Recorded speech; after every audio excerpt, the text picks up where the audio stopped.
she said, history is written by the people with the swords and the guns and not the people carrying babies in baskets. And she said, we need to tell our stories. Maybe if we tell our stories, then we can write some history too.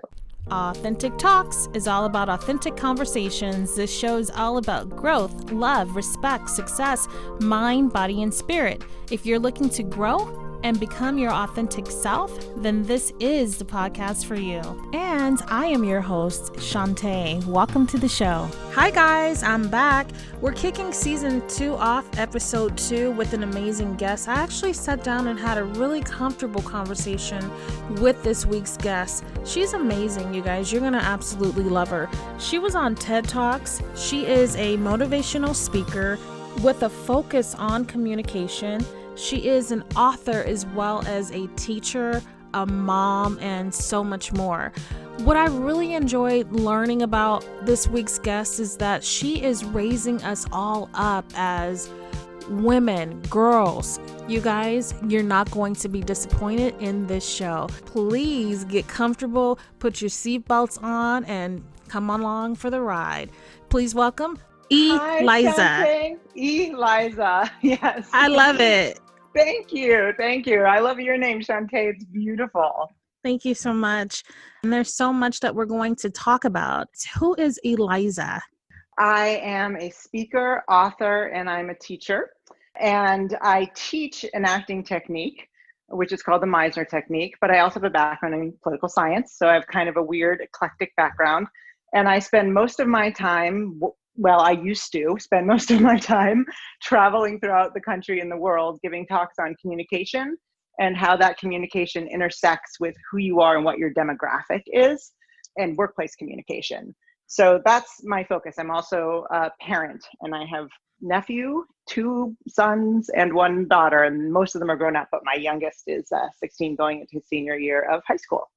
Nice. Can you share with me the name of your book and what inspired you to write your book? Absolutely. So my book is actually going to be debuting by Barrett Kohler. I got the publisher I really wanted, which was so exciting. And that's going to be in April of next year. And the title is A Woman's Guide to Claiming Space, Stand Tall, Raise Your Voice, Be Heard. Well, there are many, many inspirations for this book. One is my clients, obviously. The other is my life story, my personal life story. Then another one is the stories of all my sisters, all the women in my life. And the final one, which is sort of the strangest one, is what I call inspirations from conversations in the bathroom. And what that means, so what that means is that whenever I give a talk or a seminar, invariably afterwards, I walk to the bathroom and I'm washing my hands after, and some woman kind of comes up to me and says, "Hey, so I really loved your Q&A. I have a question I didn't want to ask in front of all the men. So can I ask you this one question?" And then another woman comes out of the stall and says, "Yeah, I had a question like that." And I end up doing a seminar after the seminar in the bathroom, or a seminar after the keynote in the bathroom. And so I've decided that the women's bathroom is really a magical place. It's a place where women will say stuff to each other they would never say anywhere else. And so I almost called the book Conversations in the Bathroom, but my publisher didn't think everybody would get that. Oh, wow. I love the concept behind it, the name of the book and why you wrote it. Why do you care about women and claiming space? Oh boy, that's a big question and an important question. I think that women really are taught to be small. And if we don't make ourselves small in many situations, we get a lot of pushback. And sometimes the pushback is a microaggression, and sometimes the pushback can be violent. But either way, we get pushback. And I think it's so important for us to develop strategies to claim space and to actually say, you know what, we're half the population and we should have half the resources and we should have half the power.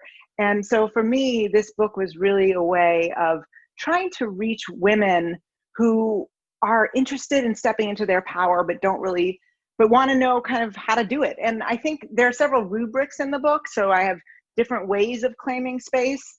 And I think every woman will find something in there that really speaks to them.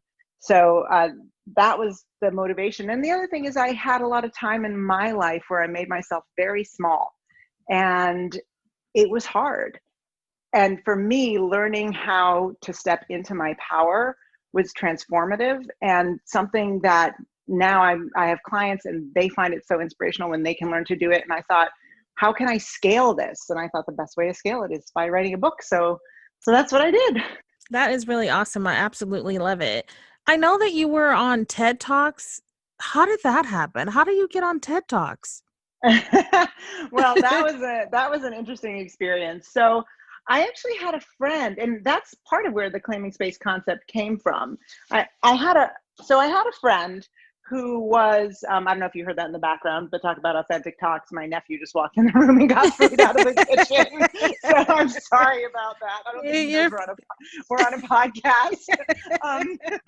We're recording. So anyway, I should have probably sent the kids a text, but we're in a pandemic, so sometimes we forget. So no worries at all. That's life. It's life, man. It's life. Like it's just real. So anyway, I had a friend who was involved in TEDx Rochester, and that person said to me, we're doing this thing on space. And I thought, and he said, you should really apply to be on our TED Talk. And I thought to myself, space? How am I possibly going to say anything about space? I was thinking like stars in the sky, and that's just not my gig. And then I thought, and he said, no, I think you really should think about it. I think it would resonate with you. So I thought about it, and suddenly I went, oh yeah, a lot of what I talk about is claiming space. So then I just applied, and I said, this concept that I have is about women claiming space. And I went through the interview process, which almost didn't happen because I was stuck in a snowstorm on the way to a gig. I got stuck on the highway. I'm booking over there. I got into my hotel room, and literally I made the interview by less than a minute.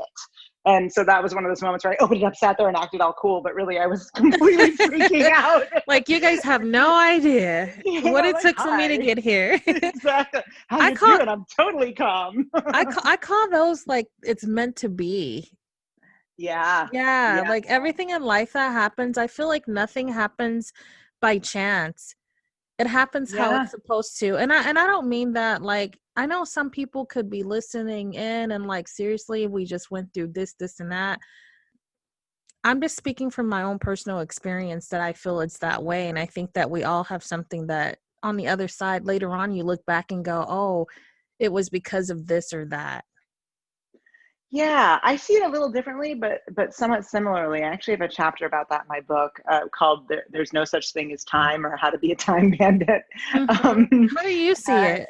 And well, the way I see it is that, so I had a guy I was dating a while ago who was a lot younger than me, and I called one of my friends who's basically Yoda, and I said, Kim, I feel like I'm wasting my time with this guy because we're never going anywhere. He's so much younger than me, even though I really like him. And she said, well, that's if you believe in the concept of time. And I said, even for you, Kim, that's kind of crazy. And she said, no. Either you stay with him and then it's not a waste of your time, or you don't stay with him, but you learn what you need to learn to go on to the next person or do the next thing in a way that's better for you and that moves you forward. So either way, it's not a waste of your time unless you don't learn from it. Mm-hmm. And that is the way I think of time, is that the only way that you really, if a bad experience happens, that it's a waste of your time is if you don't learn from it. And if not, it's one of the most important moments on your journey, because I think it's our failures that often teach us more than our successes. So mm-hmm. I think it's kind of a similar idea. Yeah, but I think so. I think it's similar, definitely, where that everything happens for a reason, even if it is something bad. And I know a lot of people don't understand that or believe in it. Some people don't. And it's because when they're going through a very tough time, it's hard to wrap their mind around, I'm going through this and you don't understand. This is huge. I just, like whatever milestone, or whatever it is that's happening in their life, if it's bad, they don't get why me? Right. It's the why me thing versus how can I come through this and what can I learn going through it? But Yeah. I get it, because I know we've all been through tough times where it's like, ugh, it's painful Yeah, going through it. absolutely. You had like with your mother, can you share with us what happened with her, and is she now back in your life? I mean, like, okay, because I had read something that she was missing. Yeah, yeah.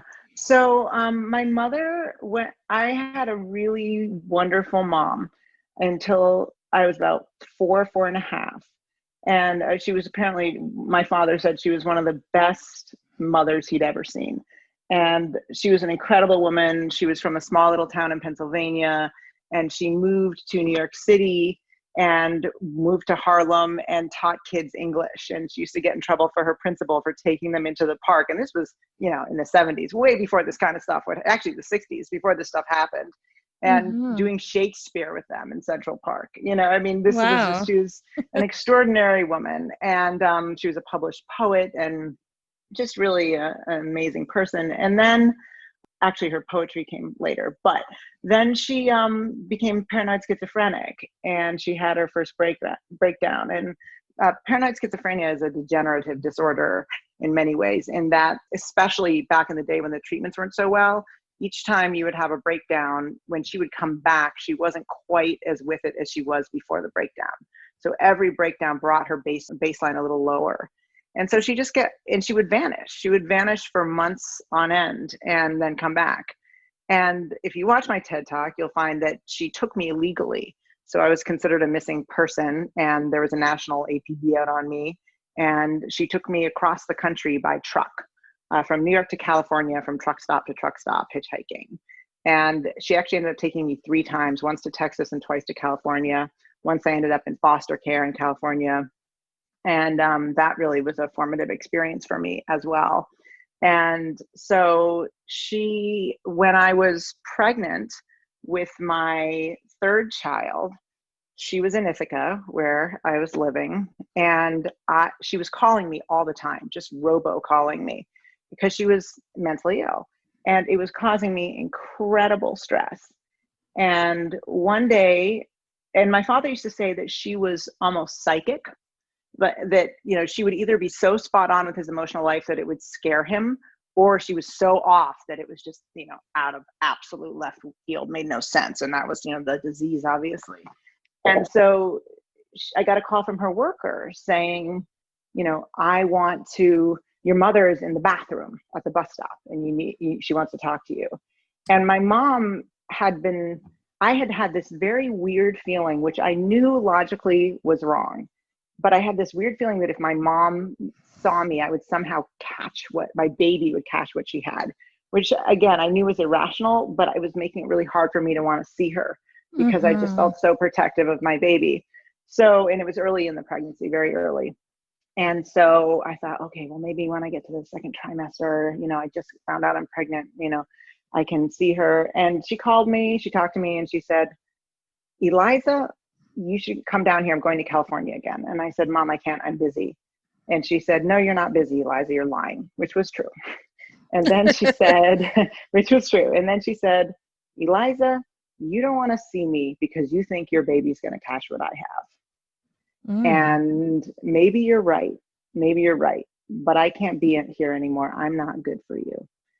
And I said, no, Mom, please don't go. And she said, then come down here. And I said, I can't, Mom. And then she said, and this was the total switch my father used to talk about. This is not true. I'm her only child. She said, you are the most ungrateful of all of my 11 children, which Oh, was, wow. absolutely. She had this fantasy that she had 10 more kids with Bob Dylan.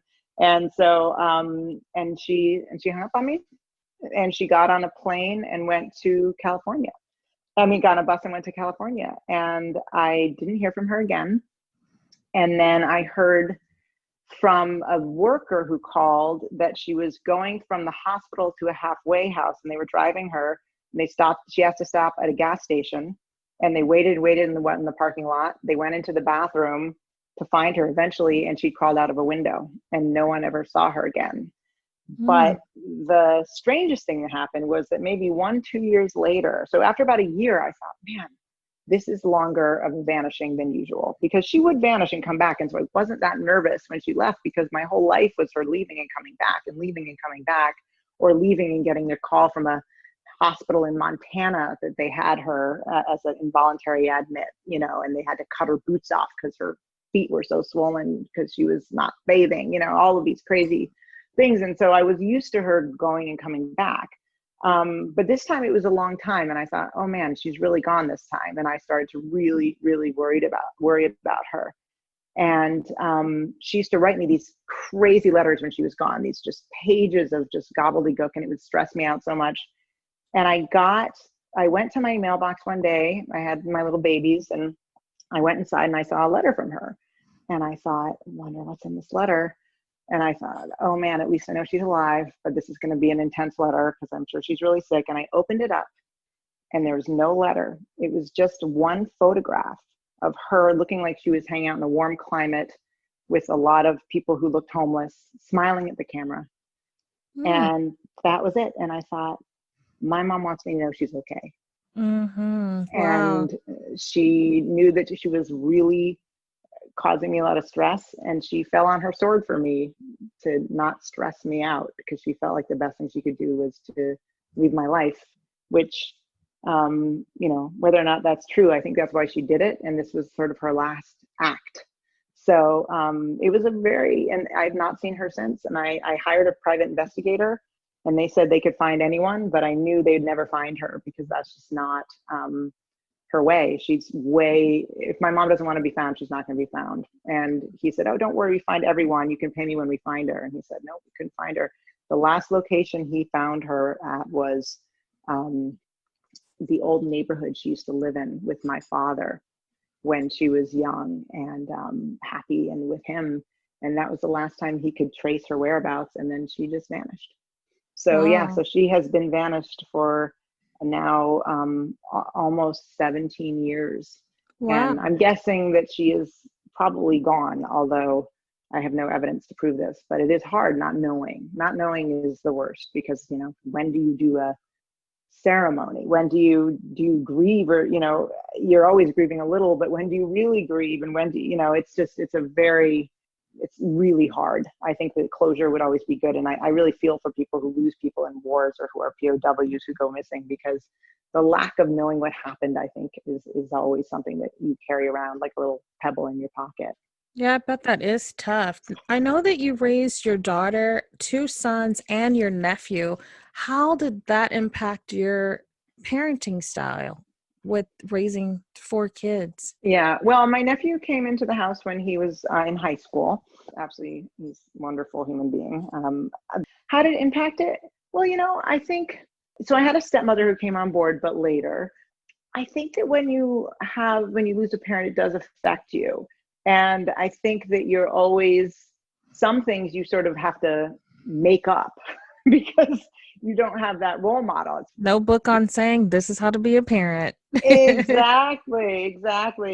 My aunt, who I'm still in touch with, her sister is such an involved mother. And I know my mother would have been just right there. And I think a lot of her robocalling was her sort of funhouse mirror schizophrenia way of trying to do what my aunt does in a very beautiful Italian mama kind of way.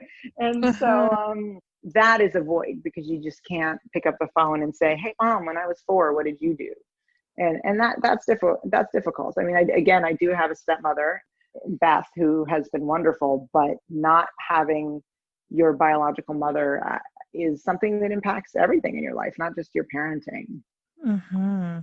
How did you take on the feminism impact raising a daughter and 2 sons?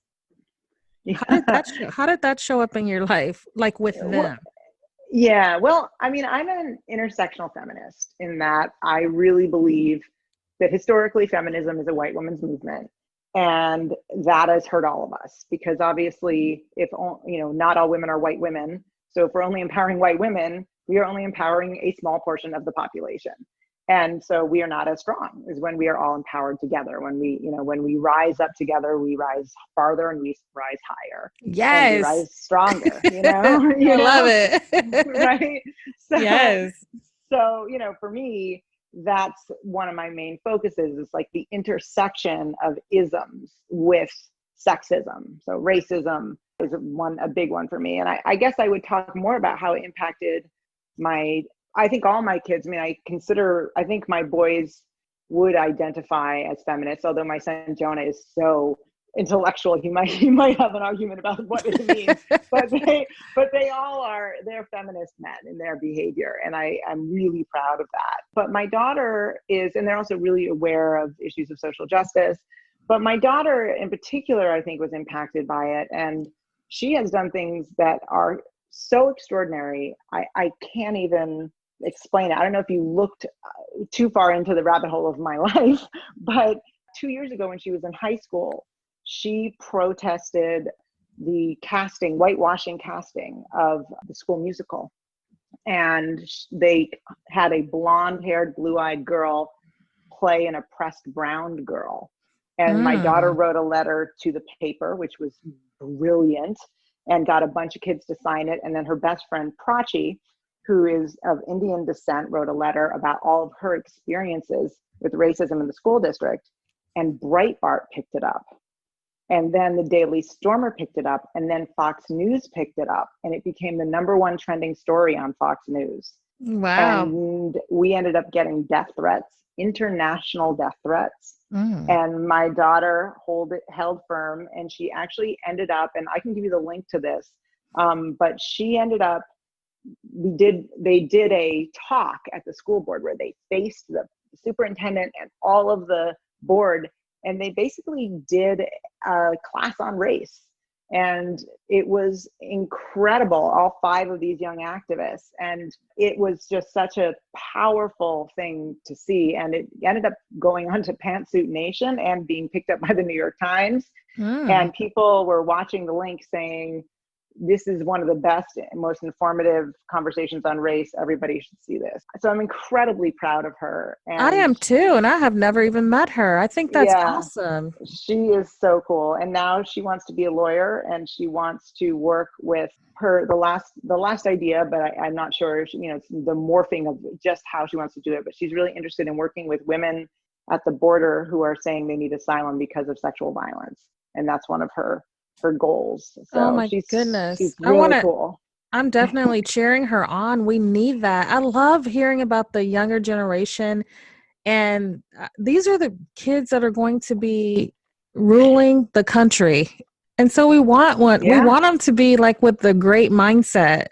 That's right. That's right. I know you have to definitely be so proud. I felt like my chest was swelling up.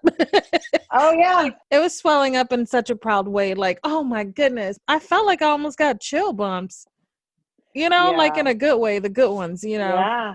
Yeah. I mean, she checks me all the time. I mean, all the time. She's always like, Mom, that is just so tired. You got to be kidding me. And it's great. She knows. I mean, I was a political science major, but she knows so much more about this stuff than I do at this point. And I'm just so inspired by her. I really am. It's incredible. Wow. Well, you do talk a lot about bravery and what you really think, what it means to you. And it sounds like your daughter has embodied your message. Can you share with us a little bit about what bravery means to you? Well, you just gave us a really great example. Yeah. I think one of the major reasons why people don't do things in their lives, why people don't actually strike off and go and take chances, is because they feel like they are not brave. And they see these movies of people running into a battlefield and they don't look scared, and they think, I'm not that person.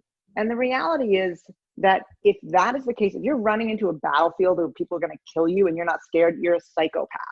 Of course you're scared. You're just doing it anyway. And so to me, bravery has never been about not being afraid. In fact, the most brave thing you can do is to be absolutely terrified and do something anyway. And so that to me is the definition of bravery. And then I also think bravery is about everyday life, about being brave just in your actions. I'm actually pulling up a chapter on bravery in my book, but I think that the other thing is what women do every day I think is profoundly brave. And if you'd like, I can kind of read you the very first tiny part of my Bravery chapter. Absolutely. You'll be the first to hear it. It is a rough draft, but All right. this is what it's very. I'll just read the very beginning of it. Oh my goodness. I'm excited. Authentic Talks is getting exclusive information. You are the first people, and my editor might kill me, but this is not the final version, guys. It's a rough draft. But this is what I have. It says, women who wake up in the morning when they're tired but get their kids to school and go to work.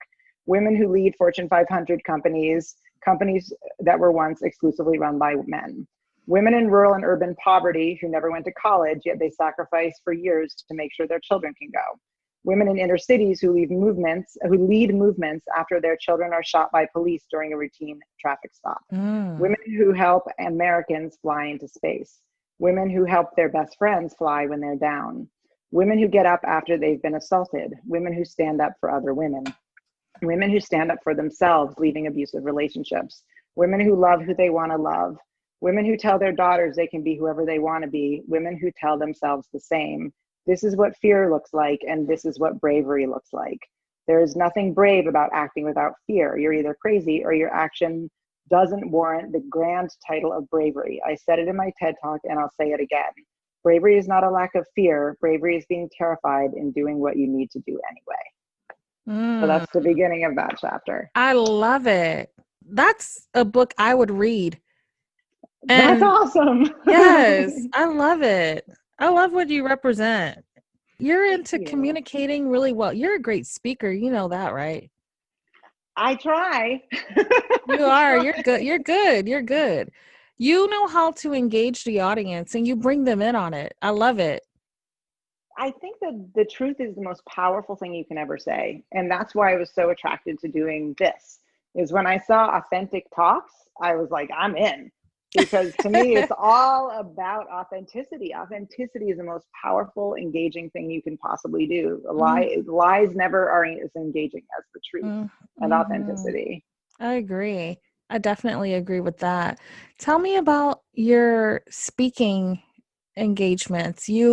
I've seen a couple of things that you do. It looked like you actually were speaking with youth as well.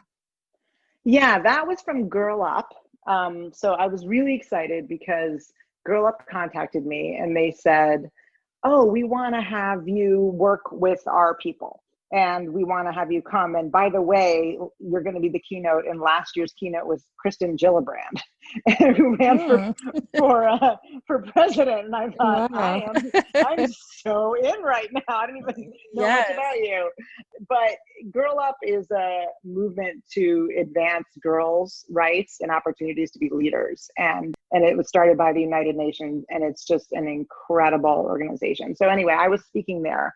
But I speak largely to adults, although that experience was incredible. But I speak largely to adults, and I go all over the world. In fact, last year I had my first international gig, which was in Hong Kong, which was incredible.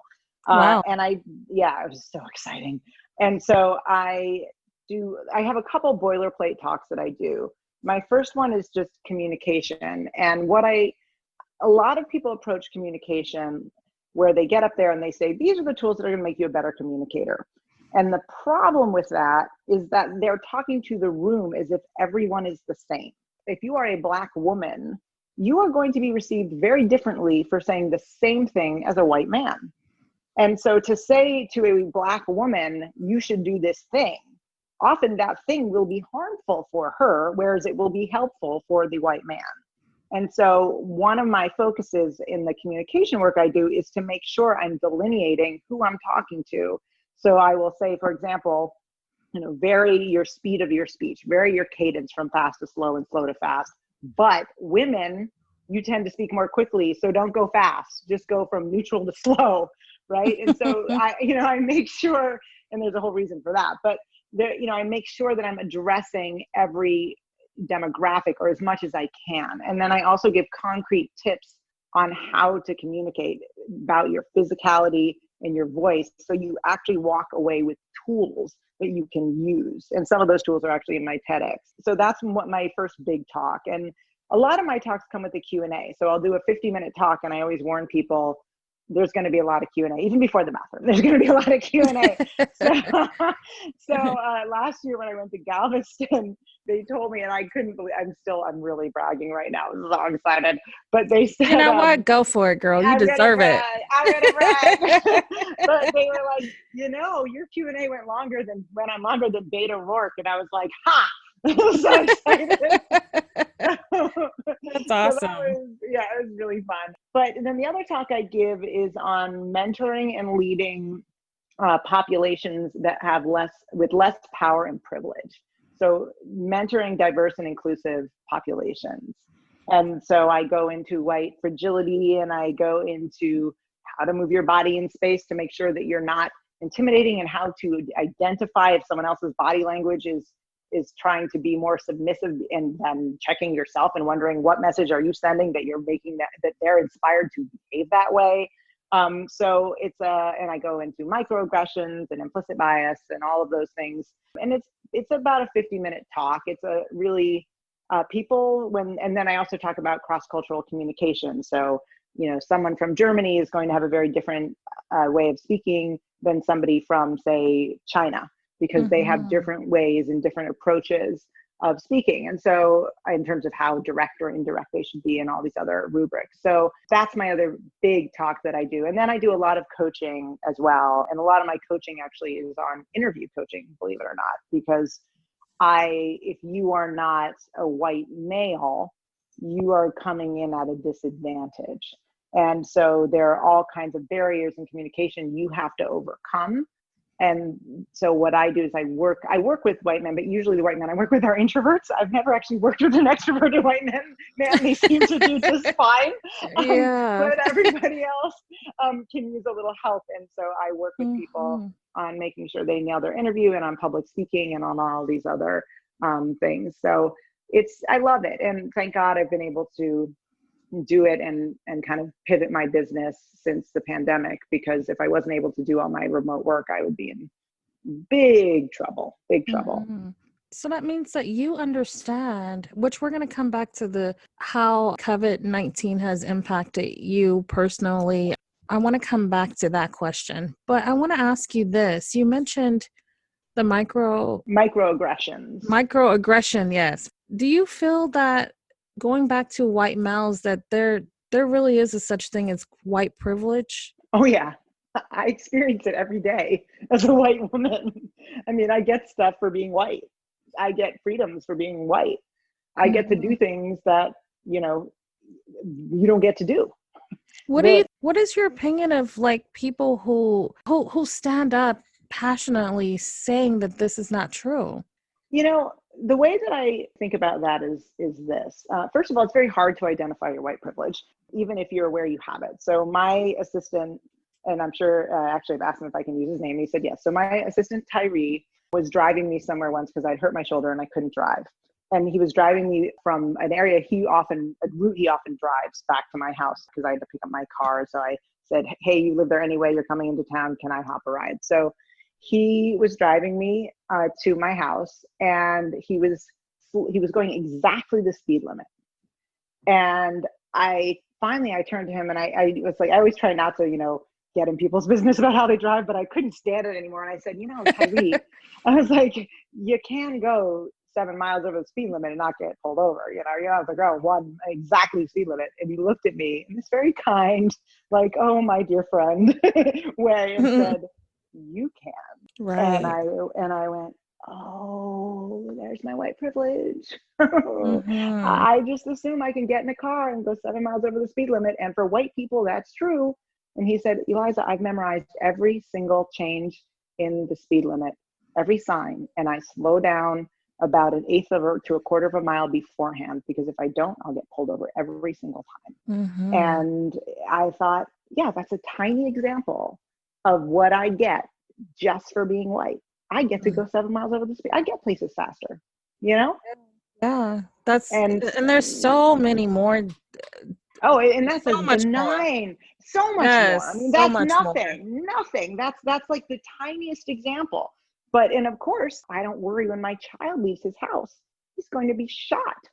for Mm-hmm. being Black. You know, I mean, there's just, and it just goes on and on and on. But the way that I describe, you ask, why do people feel this way? Why do they insist that there's no racism? And here's what the way that I think about it is that life is really hard, and everybody is walking up a really steep hill, and it is hard. And some people in the beginning of that walk get issued a backpack of bricks. And one in the backpack might say race, or it might say poverty, or it might say, you know, ableism. Maybe you're born with some sort of disability, and you're walking up that hill. And some people don't have a backpack. Some people are just cruising up, like able-bodied white men are just whoop, going up. And especially able-bodied white men from money are just cruising. So let's say you're a working class white man. So you've got, or maybe you're a poor white man, you've got poverty backpack on, and you're cruising up that hill, and you're exhausted because you're carrying this backpack. And you see this dude on a scooter go by you who's rich, a white guy who's rich, and you're like looking ahead of you, watching all these people with scooters going ahead of you, and you're thinking to yourself, man, I'm having so hard. And then you hear a Black person say, you know, I have it harder, and you're so tired that you don't turn around. You don't have the energy to turn around and say, holy crap, there are people behind me with 5 backpacks on. Mm-hmm. And I'm only wearing 1. You're so exhausted by your own backpack that you don't turn around. And that's what empathy is. Empathy is the ability to turn around and really listen to other people's stories. And what I always tell people is, listen, let's say you're the first generation to go into your college and you're white. That puts you at a disadvantage from people who are from intergenerational college. You know, they've all gone to college. So you're there with your Black friend who's also the first generation to go to college. And you guys are struggling, and your Black friend's working really hard, and you're the white guy, and you're going up, you're going really hard. Eventually you both do okay. Let's say you go out, and despite everything, you get through it. So he's wearing that backpack and the race pack. You've got this other one, but he's working extra hard, so he's staying with you. You get to the job you suddenly have money, and nobody knows anymore that you were the first gen to go to college. That's not really weighing you down. You've learned all the things you need to learn in college about how to navigate that world. You take off that backpack, and let's say your friend who's Black also takes off that backpack. He still has the race backpack he carries. He can never take that off. Mm-hmm. And so that's what I sort of describe to white people is, don't think because people of color are saying that they have it hard, that they're devaluing your experience. It's okay for you to say things are hard while knowing it's harder for someone else. That doesn't diminish your experience at all. And I think people think you're saying it's easy for me, and that's not what people are saying. They're just saying, yeah, it's harder for me because I have an extra backpack. So that people can see when they see me. Your backpack, they might not be able to see that you're carrying that backpack, but they could see the race of the Black guy, the Black woman. Okay, so I had a conversation with someone, and it was but, and I was trying to explain that when you keep saying but, you're basically wiping out everything that I just explained to you.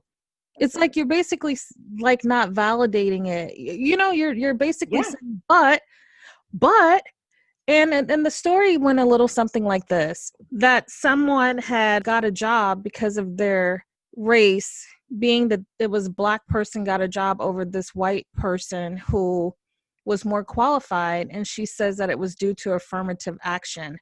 And that is the story that she shares. There's seeds being planted in people's mind that certain people are getting jobs because of their race versus their qualifications. And I'm like, no, it really doesn't work that way. The reason why they created some of those programs was to make sure that certain races were not completely blocked from coming into the workforce. Right. Due to racism. And also the day that Black people are equally represented in all areas of power in the workplace and they get the same pay, we're not going to need affirmative action. But guess what? That doesn't exist. Right. So, I mean, we're trying to equal out, we're trying to make the playing field more just. The other thing about that is that, but even so, what I always say to people is, if you think of the barriers someone of color has had to go through to get to where they are, to compete with you on that job, they have had to overcome so much more. They've had to be better. I mean, you know, they've done research, obviously, that if you have two resumes and one is you know, one is Shantae, you know, and one is Sally, Shantae is not going to be called just by Right. her name if she has a traditionally African American name. So if she's there competing against you, she is probably a better candidate because she's had to do so much more and work so much harder and be so much smarter to get where she is because she has not had the advantages. She has had to overcome so many barriers. It's like running a race and one person's doing obstacle courses and one person has none. And then the person, they go at the same time. Let's say they go over the finish line and one goes over just a little faster. You know, the person who's on the, you know, the race who didn't have the obstacles, and they say, see, I should win because I'm a half a foot faster. But they shouldn't win because the other person just had to climb over a ladder and jump through mud. You know? I think that these types of conversations definitely need to happen a lot more for people to really understand. And I think it's hard. I can probably just a little bit understand, like, when a person has not been introduced to certain cultures or environments and does not have an understanding, they're not open to viewing other people's points of view. Because it's the analogy that you gave is perfect about they're not looking behind them to see like who's carrying 5 backpacks. And so they're only understanding that I had it tough as a kid. I went through this, I went through that, and not looking at everything as a whole. And so I had this conversation recently with someone, and it didn't really go So well. It wasn't like a great conversation to have, you know, because I think those types of conversations, you know, bring frustration for people, because I only have these conversations with people that were of the same race. And so once it happened outside of my own race, it was like you can feel well, I went through this as a kid, I went through that. And it wasn't Right. that anyone was saying that your experience was not bad. We get that. But we're trying to help you understand the overall picture and the tone of the United States. You know, like how it's been and the way it still is in 2020. Because some of us still have the same experiences too, like where maybe they were molested, maybe they did go through being raped, maybe they did have those same experiences, but that's your personal experience that you had growing up. It's not the same. It's not the same thing, you know, like as your family not being able to, you know, a parent get a job because of their race. You know what I mean? It's totally different. I mean, I think, you know, what I always tell people, especially when I'm talking to a white man, I will say to them, look, I know this is really hard for you to understand. And I'll say, listen, white men are the only group that have to use their imagination to imagine what it would be like for somebody to hold something against them that they can't change. Everybody else has some touch point. Everyone. So I have absolutely no idea what it's like to be Black. Never will. The only way I'll have a clue is if people tell me about it and I believe them. And that's my job, is to believe them. As a white person, say, I believe you. That is okay, you know? But they have to do a thought experiment. They have to literally play an imagination game to imagine that. So they have no touch point. So for everyone else, there's at least a touch point. That being said, I think sometimes that touch point can run in the opposite direction. So sometimes as a white woman, we'll say, well, because I'm a white woman and I have oppression, I understand what it's like to be Black, which is absolutely completely insane and not insane, but is absolutely wrong. And so then white women will get very defensive when a woman of color says they're struggling, because they say, well, so am I. It's that same backpack idea. And it's like, well, yes, you are.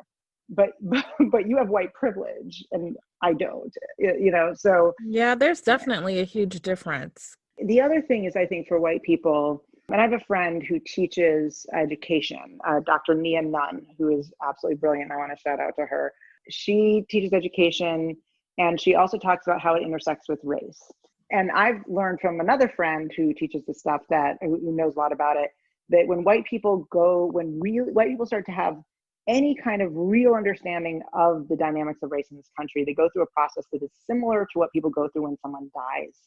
which is they actually have to grieve the loss of the reality they thought they were living in, and realize that the reality they are living in is not the reality for most people. It's a different world. And so you actually grieve this, like, oh my God, I thought the world was this way and it's not.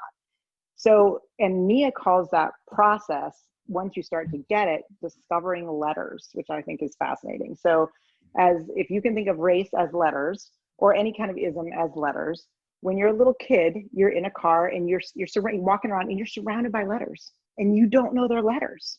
You see a stop sign, you don't know it's an S, but it's a stop sign, you know? And then one day, if you're lucky, someone teaches you to read and you go S-T-O-P, and you start telling your parents, oh my God, that's an S, it's an S, it's an S. And your parents, and so like the equivalent is, you know, you're, as a white person, you're going up to your Black friends and you're going, did you know there's racism? You know? Yeah.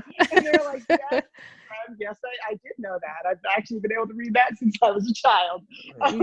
But, you know, and then you slowly start like stringing them together, and it's this mind-blowing experience. And then eventually you kind of just say, oh yeah, I live in a world where there are letters and there are signs and this says stop. And okay, so how am I going to navigate this world now that I understand this? And it's a huge process. And I think for many people going through, at least for me, it was an incredibly difficult process. And I'm, you know, I don't want to sound like I'm complaining, because obviously as a white person, it's like, it's so hard to understand racism for me, you know? So I'm not saying it was harder than it is to be a person of color, but it was a real process for me.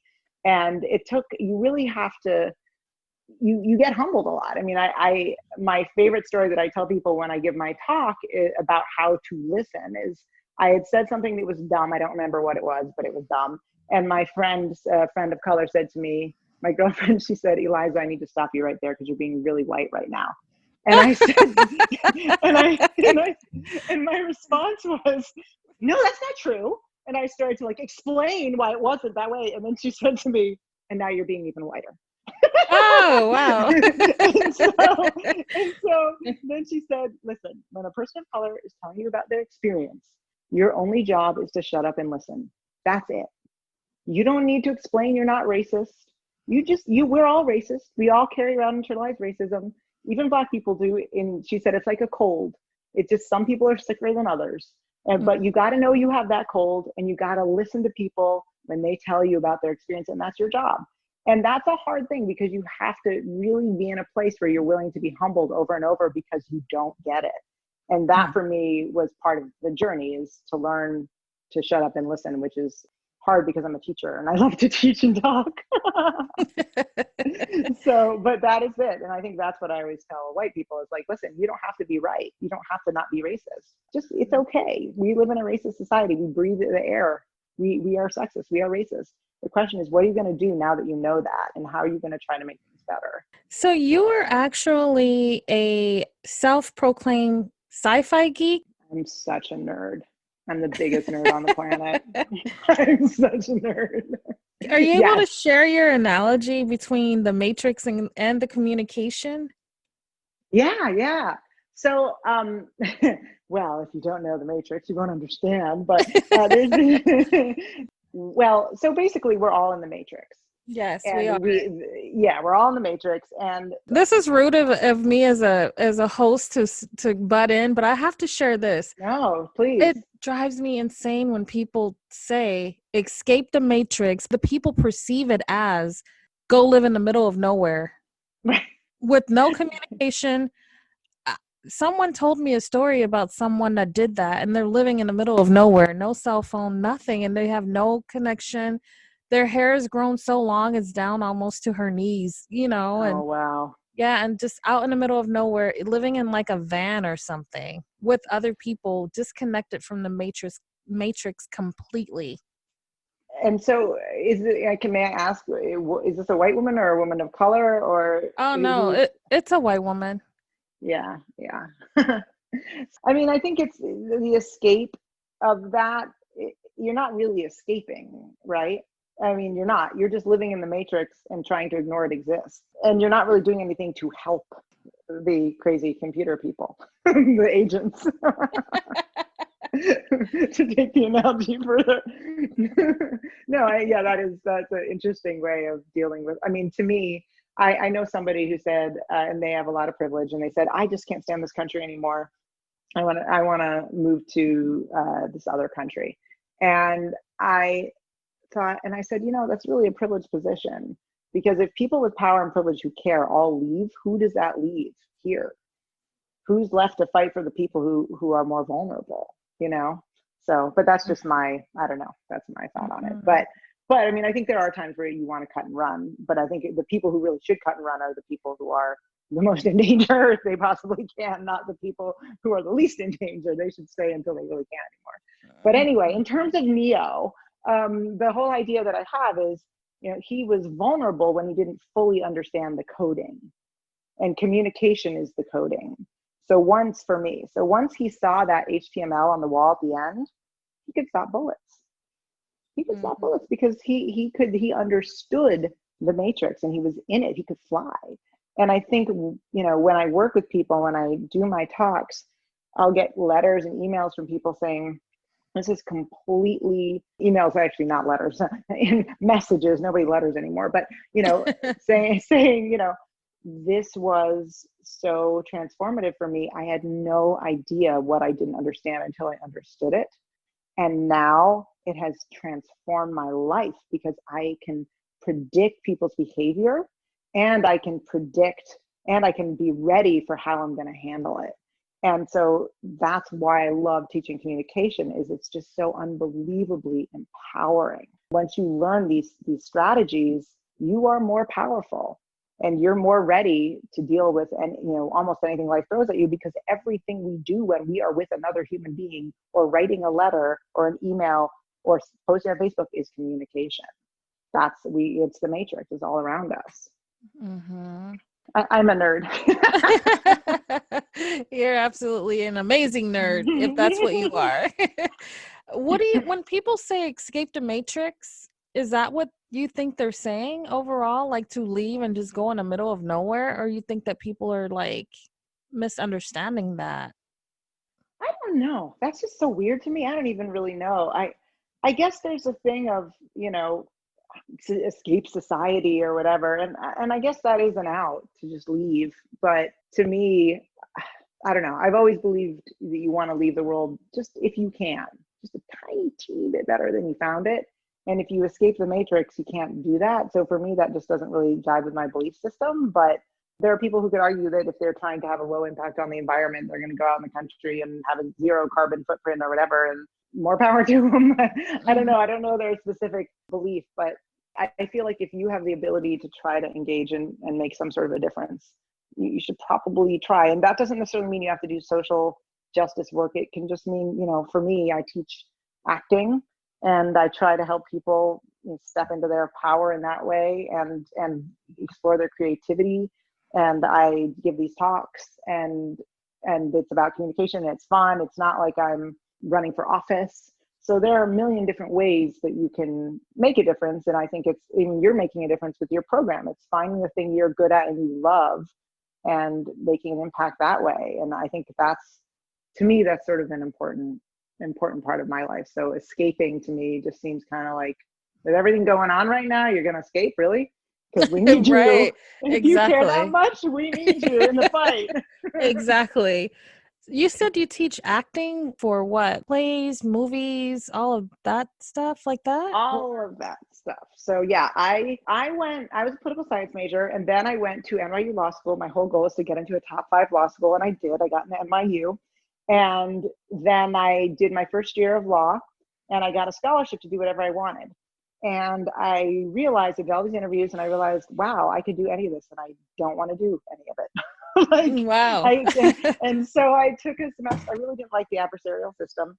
So I took a semester off, and then I just never went back. And I studied something called the Stanford Meisner technique, which is a technique that teaches people how to pick up on micro behaviors and identify their own emotional life. And so I acted in New York for a while. Then I went to Boston and I taught. And I remember when I got the job, I thought, well, this is about just going for it, right? This is back in the day. This was way back in the day when there was no internet, because I'm much older than you. So there was no internet. So I called the operator like us old people used to do. And I said, can you connect me to anything that says actor? And the guy said, well, we have an actors workshop in Boston. And I said, great, connect me. So he connected me and I called and I said, yeah, I have no idea how to work in Boston. You're the first thing I can find. And what do I do? I just finished the 2-year Meisner program in New York. And he said, did you say you finished the 2-year Meisner program? And I said, yeah. And he said, you're not going to believe this, but our Meisner instructor just had to leave for a gig out of the blue and we're desperate. We need a Meisner teacher. Can you come in for an interview? And I said, yes, I can. So I went in for the interview and I thought, and he hired me and I thought, well, I'll do this for a little while.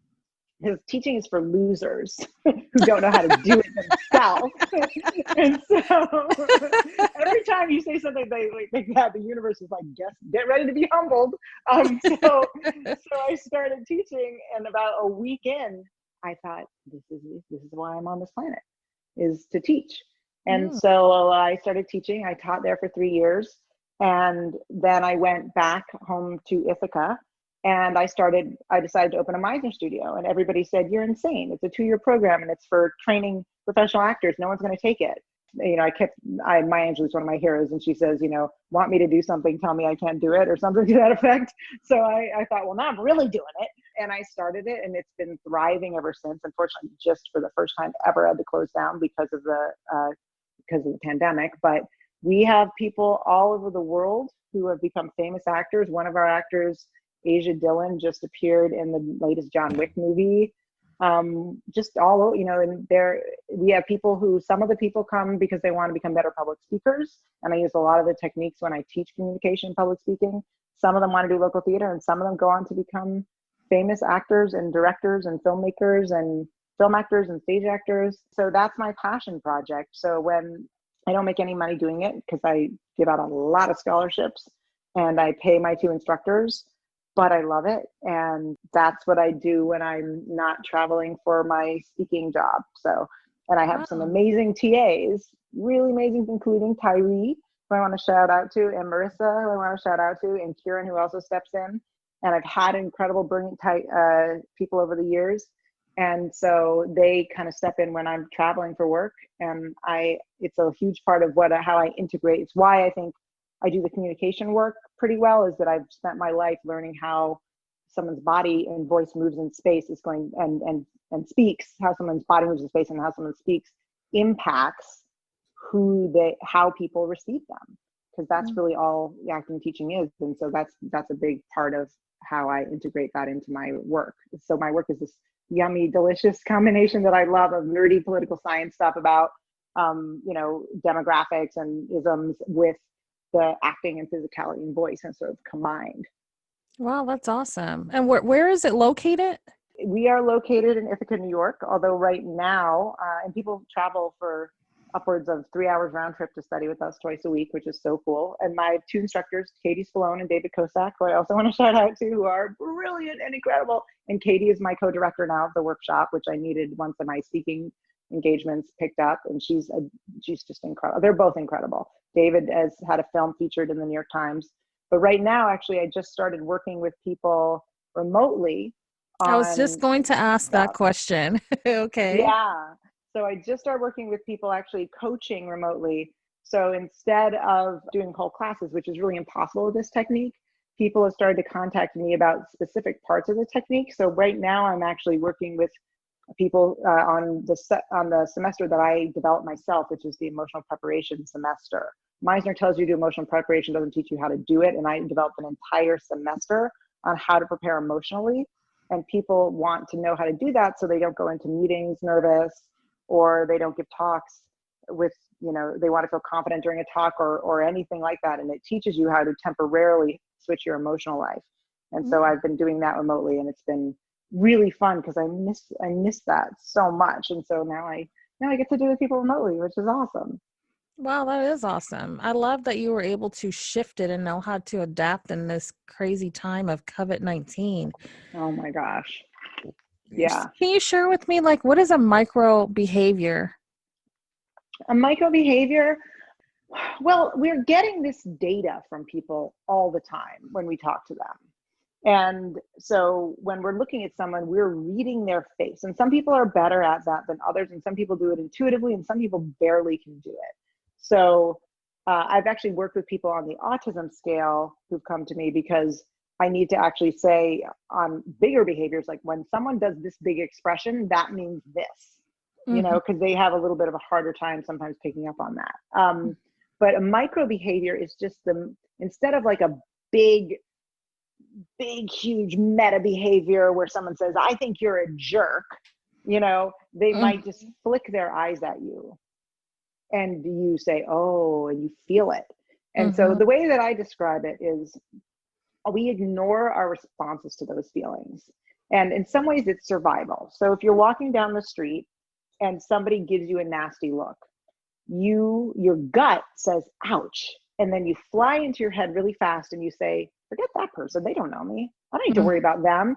And then your head goes back down and says, it's okay, gut. And you keep walking. And it happens so fast that you don't even register you did it, but you did it. What Meisner teaches you to do is to identify that feeling in that moment. And so you actually identify what you saw in that person and you identify the feeling it elicited. And what that does is it just heightens all of your communication, because you become kind of a communication neo matrix. You see the HTML. And so it helps. And I think for women especially, we are so taught to deny our reality. And so we are taught that what is happening to us is not real.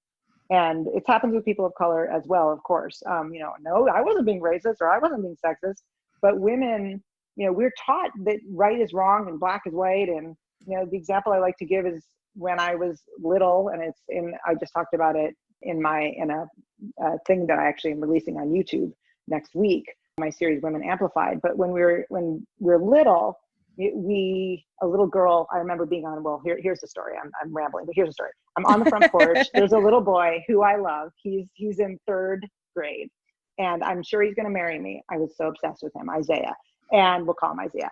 And he looks at me one day, and I never thought I was very pretty. And he looks at me and he says, Eliza, you're so pretty. And then he hauls off and punches me in the arm. So I'm like, what is this? This is wrong. So I start hauling to his mom's house. I'm hauling. I get there. She's standing on the front porch. Bema's there. And I say, she's like, Eliza, what's wrong? And I say, Isaiah hit me. And he catches up with me and she says, is this true, Isaiah? And he goes, yeah. And he looks down and he's looking upset. And she looks at me and she smiles and she says, oh, Eliza, don't worry. He hit you because he likes you. And right? I mean, a lot of women have that story. He hit you because he likes you. And then she started comforting him, and she never asked about my shoulder. I start comforting him. So what's the message that I get? You know, the message is it's not okay to be hit unless you are hit by a boy who likes you. You know, and boy gets the message is it's not okay to hit a woman unless you like her. So then if we have any kind of trauma and somebody hits us when we're adults, we have been trained that is okay, even though that little girl in us, that gut says, no, that's not okay. I'm never. And so we ignore it. But deep down, there's still that little girl who says, nah, I should run to the mom's house and get him grounded for life. And so, right, exactly. Right. So by identifying what you're feeling in a deep way, you start to learn where your compass is again. And you start to be able to identify this isn't right, even though you've been trained by society to take it, whatever that it may be. Wow, that's good. That's good stuff. What's the name of your YouTube channel? It's just Eliza VanCort, and I just started it. It's in its babyhood. So literally weeks ago, I started it because I have a friend, well, 2 reasons. One is I have a friend in the Bronx, and she had a ton of friends that she'd lost to the virus. And she had been talking about how her friends, who are almost all people of color, could not get access to doctors. And in fact, her partner almost died in their house. And since then, I think she's lost 15 people in her life, 15 people. Oh my God. And so I thought this story needs to be told. And then I talked to the woman who I interviewed and who's going to be on this Tuesday at 1 p.m. And she said, you know, history is written by the people with the swords and the guns and not the people carrying babies in baskets. And she said, we need to tell our stories. Maybe if we tell our stories, then we can write some history too. And so I thought, I really want to do something. And it felt weird to make it all about me. So I thought, I know one of the chapters in my book is about how we should amplify the voices of women. And so I thought, instead of just making it about me, and there will be times where I talk about communication tips. I have a thing on how not to be interrupted and things like that. But I will also talk about how to amplify the voices. So I have a series called Women Amplified, where I get the stories of women that aren't told and I put them out there. So Liz was the first person. This woman, Yael, was the second. Unfortunately, YouTube dinged me on that one because she talked about postpartum depression and a suicide attempt, so they made it restricted. So that one didn't do so well. But that is a beautiful, uplifting story, actually. But she got dinged. And then the next one is by this woman who's equally as amazing as Liz, who is a nurse and taught nursing. And she talks about how basically nursing is like a microcosm of what women go through in the world. And it's so powerful and incredible. And she's the one who said, maybe we can write some history too. So between Liz and Melissa, those are the two women that inspired me to start that series, which I've now started on YouTube. So definitely watch it and subscribe. Yes, absolutely. And you guys, we got to remember to hit that bell, because otherwise we don't get notification. Right? Yes. Hit the bell. Hit the bell, fact, you guys. I subscribed to you, but I didn't hit the bell. So this is inspiring me to go back and hit the bell. So subscribe to Shantae as well. Definitely. Right. Subscribe to Authentic Talks, Yes. Well, you know what? I love what you're doing. I'm excited about your book coming out, and I definitely will support you and subscribe to the channel. And I think it's an awesome idea to build that platform. It's a good idea. It's Thank you. I know that you mentioned that COVID-19 impacted the school, and I think they're starting to open things back up, and so you guys might get back rolling the ball again real soon there. Not really, because what we do is in a very enclosed space, and we're right up in each other's faces, and we yell at each other and we cry and we make a lot of sounds, and it's a packed room. So we've decided, just for the safety of our students, to put it off until there's a therapy or a cure, because it's just not safe. And it's a huge loss. It's a huge loss. Luckily, our students are incredible. They're so warm and loving and loyal. Not one person asked for a refund, even though we stopped mid-semester. We are going to transfer everybody's tuition over, but still, it was just so moving. And we're Zooming with them pretty frequently. And so we're keeping that connection with each other, which is just really beautiful. And just talking about what's going on. So it's really special. But yeah, it's been a lot of innovating. I mean, for me, that has impacted me emotionally, but not financially, because I never made any money doing it anyway. And I actually started a Patreon account when it all started, and my students came through and helped me get through the first couple of weeks with my Patreon account, which was incredible. So really, really moving. I have several different tiers. And so if you do a lower tier, you can just get early release of videos and some articles, and then all the way up to a higher tier where I can give one-on-ones, and I also give little teaching seminars and things like that. There's a big range of how much people can do, and most people take the lower tier or the middle tier, and you get a signed copy of my book for free if you sign up. And there's all these different things. Back in the day, you'd have some rich dude, usually a dude, who would say, hey, I like this artist, I'm going to give them $1 bajillion so they can make art and create. We don't have that anymore so much. So Patreon is like a crowdsourcing of that, where you can get a bunch of people who support your work, and they say, we think what you're doing, you should be paid for. And here is, I'm going to subscribe to you for $10 a month just to support what you're doing. And my students did that for me. And you would be perfect for that, because you're doing such a service that I would sign up for $10 a month to hear all your stuff keep going. So just an idea. It's an idea. Between this and the YouTube, I know. I don't know. You can just do the $10 version that's just like support my work. If you want to know more about, just support my work. If you want, I'll give you some advice after we stop recording. Yeah. Hey, it's an idea. As soon as you reached out to me, I looked up what you were doing and I thought this woman's incredible. It would be really an honor to talk Thank to you. her. That's so kind of you. Yeah. If people wanted to find you, where can they find you? Do you have a website? Okay. Yes, they can go to ElizaVanCort.com, and everybody misspells court. So I'm going to spell that for you. There's no U in court. It's not like the court system. So it's ElizaVanCort.com. So ElizaVanCort.com, but there's no U in court. And you can click the subscribe button and you actually get a free download of 6 ways to claim space for busy women. So 6 quick little tips on claiming space, which actually are sort of the skeleton of my book. And you'll also just be kept up to date with things and occasionally get discounts and things like that. So it's just a good way to stay current. I solemnly swear I never spam. At most, you might get an email once a month saying, hey, this cool thing happened. But that's like, for example, people will get a link to this. It's not like I'll never share your name or do anything obnoxious like that. All right, you guys, you heard it from the source. It's pretty much not going to be sold. Yes, it's absolutely not going to be sold. It's just a way to stay current with what I'm doing and occasionally get goodies like little PDFs and things like that. And then the YouTube channel is called Eliza VanCort also?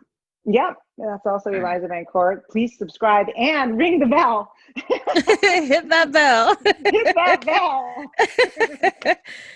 Once we resume back to the new norm, what do you anticipate? Do you think that you're going to start doing speaking engagements again, like just even locally here in the States? Yeah, I mean, I've been really fortunate.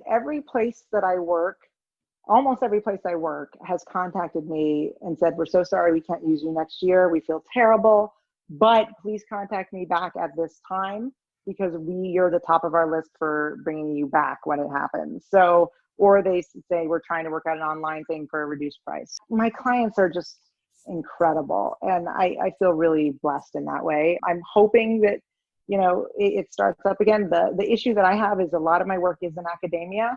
Most of academia has hiring freezes right now. So I'm really trying to branch out into other, business and other places. And I have a speakers bureau, which I should have mentioned, which is thebrightsite.group.com. And you can also see information on that. The Bright Site Group? Yep, the Bright Site Group. Like BRIGHT or BRITE? BRIGHT speakers.com. And if you go there, you will find all kinds of speakers. And you can also put Bright Site and Eliza VanCort, and they'll take you there. So you can go through them, but they're also being pretty loose now about letting me book my own gigs because they know we're in a crazy time. So, and I'm giving people reduced prices because I know a lot of people just can't do what they used to do. Okay. Do you foresee yourself doing things like where you're going into employers, where you're doing Zoom, where you guys somehow reach out to various companies that are in different states like California, Arizona, Nevada? The communication piece is something that everybody can use. I actually do some of that already, and I'm trying to do more.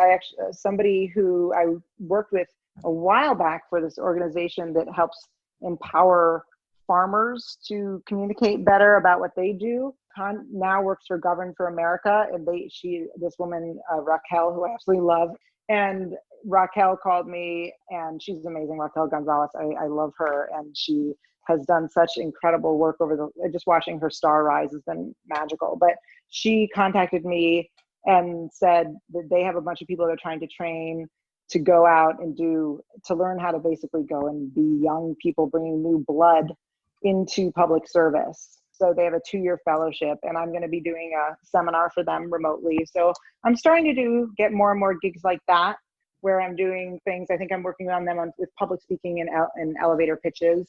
So I'm doing more stuff like that. And obviously the more that I do, the better. So if you have an organization or a business, I do a lot of that stuff. And I am looking to branch into that, as academia now is probably going to be frozen for a while. And so, yeah, absolutely. Well, I think I might. That would be great. Yeah, I think I might, awesome. Yeah. Well, I integrate diversity into my communication work. because I think you Okay. can't talk about, some of my stuff is straight up inclusion, equity, and diversity, which is like how to mentor and lead populations, diverse populations. But my communication work, I just put it in an intersectional way, because you can't talk about communication without talking about power and privilege, because half of communication has to do with how much power and privilege somebody has when you talk to them. So you just have to. So I integrate that throughout. That's awesome. I do love it. Thank you so much for having me. You are amazing and wonderful, and I feel really honored to have been on your show. No, thank you. Really. Thank you for coming on. Wow, that was a great conversation that I had with Eliza that I really wasn't expecting to have. I want to let you guys know that she is coming back at the end of the show and will be leaving us with a few tips. The show was recorded long before the death of George Floyd and before the protests happened in the United States as well as around the world. It goes to show you that these conversations are relevant, you guys, and are conversations that need to be had. Change is starting to happen. We have a long way to go due to the beliefs and behaviors that have been taught and learned for hundreds of years. Education is key with these types of situations such as racism. We are stronger together than apart. And as I stated before, in a spiritual world, racism doesn't even exist. It's about getting our hearts right, getting our minds right, and change is inevitable. We have to keep coming together, as we've seen in the protests, all different races coming together, people all around the world coming together. We must continue this, have unity in order for us to see real change. You guys, here's Eliza with those tips as promised. So here are the 6 steps for every woman striving to claim space. Number 1, be visible. Being invisible isn't safe. And you should bow to no one, even when it scares you. Speak your truth and be visible. So that is the first point for claiming space. Secondly, have an inclusive mindset. Claim space with women of all backgrounds. Approach work and life with an open mind and heart. Listen to, believe, and advocate for other women. When we rise together, we rise farther. Body and voice. Claim physical space with your voice and your physicality. Work to cultivate great posture. Speak with confidence. Be sure that the story that your body and your voice is telling clearly projects the story that you want to tell. Shut it down. Claim space by insisting on being emotionally safe in any space. Interruptions, mansplaining, microaggressions, and other behavior need not be tolerated. And if you have to, find an ally, because it's not always safe to do it by yourself, but shut them down. Network now. When we claim space together, we amplify each other. So attend to your friendships, cultivate professional relationships with other women, lean on other women, help other women, create and nurture your own powerful old girls network. In Shantae, now we are in each other's network. And then finally, stop kryptonite. There's my nerdy self coming out. Don't cede space. Look carefully at your past. Are you susceptible to dangerous, toxic relationships? Do you have imposter syndrome? Understand what brings you to your knees and work to never self-sabotage again. So go out there and claim some space. I love it. Thank you so much for sharing. Eliza, tell us about the book again. Spring of 2021, and it is coming out by Barrett Kohler, will be the organization that is publishing it, the publishing house. And if you go to my website, you can subscribe and you'll know exactly when it is coming out. And again, title of it is A Woman's Guide to Claiming Space. Stand tall, raise your voice, be heard. And just subscribe to my website and you'll get notifications when it's coming out. And if you do Patreon, if you feel like doing that, you'll get a free signed copy as well. Wow, that's good stuff. I love it. A Woman's Guide to Claiming Space. Stand tall, raise your voice, be heard. Yay! Congratulations. Thank you. I support you. I support you, sis.